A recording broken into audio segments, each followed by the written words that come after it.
선거를 앞두고 판세를 알 수 있는 방법은 무엇이 있을까? 저는 최근 선거 결과를 거의 정확하게 예측한 유시민 기법을 사용하기로 했습니다. 저는 민주당이 14개 광역단체장을 확보한다 생각합니다. 해당 기법은 이미 많이 알려진 상황이죠. 유시민 작가의 해당 칼럼에 방법이 있습니다. 유 작가는 당시 해당 칼럼에서 여론조사 기관이 중앙선관위 홈페이지에 등록한 모든 여론조사 결과를 선거구별로 합쳐보는 것이다. 그게 전부 다 샘플 1000개짜리 전국 지지율 조사는 무시하는 게 좋다. 그 데이터를 쪼개어 서울 정당 지지율이 어떻게 변했는데 원인은 무엇이라는 등 말이 안 되는 소리를 늘어놓는 비평가는 통계학에 기초를 모르는 멍청이일 뿐이다. 선거구별로 합쳐 민주당과 국힘당 후보의 지지율 격차가 5% 넘는 곳은 승패를 정한다. 격차가 5% 이하인 곳은 민주당과 국힘당이 반씩 당선하는 것으로 가정한다. 어느 선거구에서 어느 당 후보가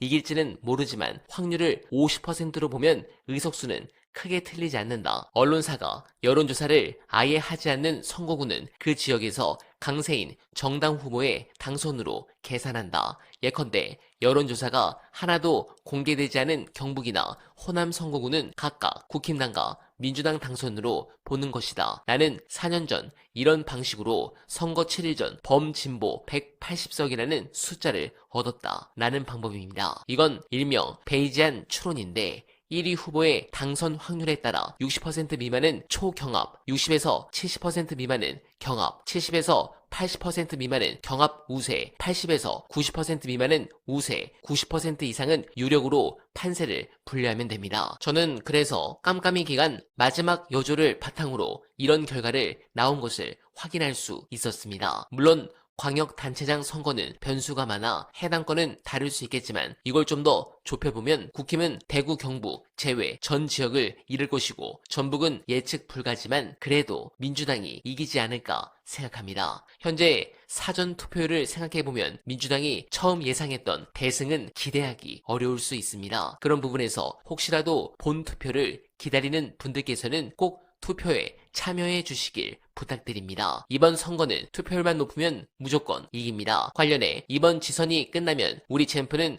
더욱 큰 힘을 얻고 훌륭한 국정 운영을 하실 텐데 많은 공감을 받은 분석 끝까지 봐주시고 여러분들의 생각 댓글로 부탁드립니다. 이재명 대통령이 경기도지사 되자마자 제가 몇 번 얘기한 건데 공무원들 명찰 달라고 그랬어요. 이게 다른 도지사, 다른 시장, 다른 정치인, 다른 기관장들한테서 안 나옵니다. 이재명 대통령은 공무원들 앞에서 오냐 니들 말 다 들어주고 있지 않습니다. 확실하게 자기가 하고 싶은 거 관철시킵니다. 공무원들이 싫어하거나 말거나 필요하면. 이 자세가 없어요. 다른 민주당 정치인들이. 요거를 제가 굉장히 높게 평가합니다. 이재명 대통령의 어떤 행정과 관련해서는. 또 하나, 이재명 대통령은 성과로 보여주는데 이게 공직사회에도 저는 어느 정도 영향을 미친다라고 생각합니다. 이게 취재를 해보면 공무원들도 사람이고요. 우리랑 똑같은 사람입니다. 그래서 모두가 다 철밥통만 끌어안고 복지부동하고 무사한 일을 하고 그러고 있지 않아요. 공무원들도 일을 했는데 공무원들한테 효능감을 주는 사람입니다. 이 사람은 자기 임기 내에 확실하게 성과를 가져오고 그런 부분이 언론 보도도 굉장히 많이 나고 성남시장 경기도지사 있을 때 굉장히 많은 시민과 도민들로부터 박수를 받고 지지를 받았기 때문에 그런 부분을 공무원들이 굉장히 그런 어떤 것들을 소중하게 여기거든요. 이게 이재명 대통령이 다른 민주당 정치인들과 다른 부분이다. 배워야죠, 뭐 이재명 대통령한테. 근데 보면 멀었죠.